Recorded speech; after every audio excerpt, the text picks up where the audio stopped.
Mathematical models, just quickly, and we'll wrap up shortly. Champion data in Australian football is a very large database, which is a commercial operation, and it has been subjected to some scientific statistical analysis, but it is a commercial operation, and it has quite an accepted following within the clubs. So the scientists are probably still trying to catch up with it a little bit, but it does have an association certainly with all the clubs in the Australian Football League. And they've done various modelling of their data to try and show who is likely to be more successful and to really rate current performance within the AFL. So they have player models, they have team models, and a very extensive database, but largely this is to rate existing players. It's not about the players who may come into the system. And this sort of thing has probably sprung from Moneyball, as we saw earlier.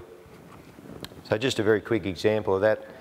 Champion data ranking here is just for one particular player. So you can see games played in various seasons here. So this player's been a regular player, probably barring injury. He's played most games throughout each season. His predicted champion data ranking points, you can see here, and that's based on many players of the same type. So by averaging across a number of players of the same type, you come out with what you expect is the average response. So they're the predicted points. Here's the actual points, and this player's actually performed better than the prediction would suggest. So the predictive model suggests this, he's actually scored this, so you can see they're all positives down here. So in terms of champion data rankings, this player has performed better. He's exceeded expectations based on the average response. Now, that's nice to know, but again, doesn't necessarily help us in terms of who might be recruited. Champion data also have produced these sorts of analyses about draft number. So the Australian football draft generally goes from about up to 70 or 80 picks each year. So the high picks are more valued, certainly. So draft numbers 1 to 16 are certainly more highly valued. And their numbers suggest that if you have a pick within the first 16, in terms of the champion data rankings, you'll get plus 9.14 points better than for other picks.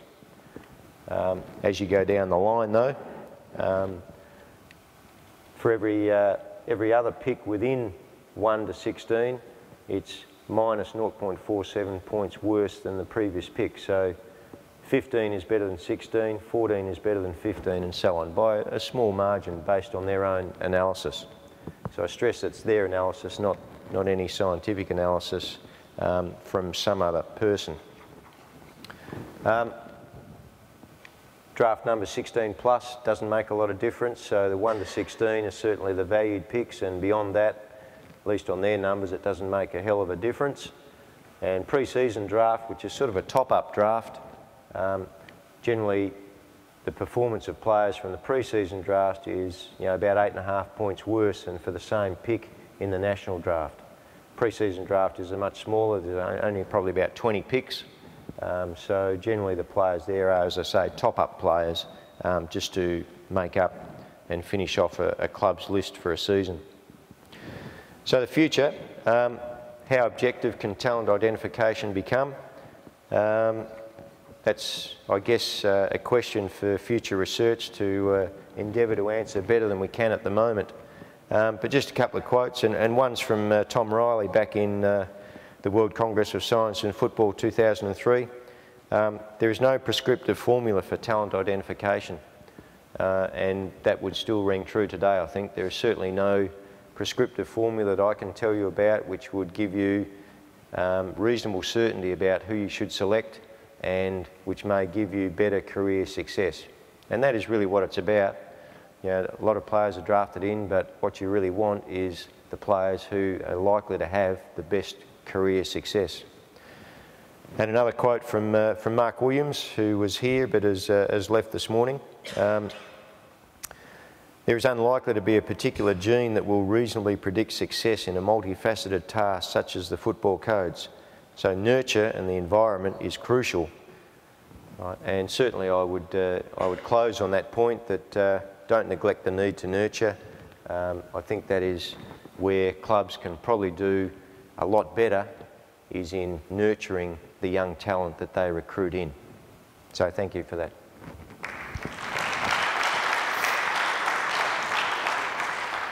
Now, I'm also chairing this session, so we have time for just one or two quick questions before I'll call on Inigo to make his next presentation. Any questions? Mark.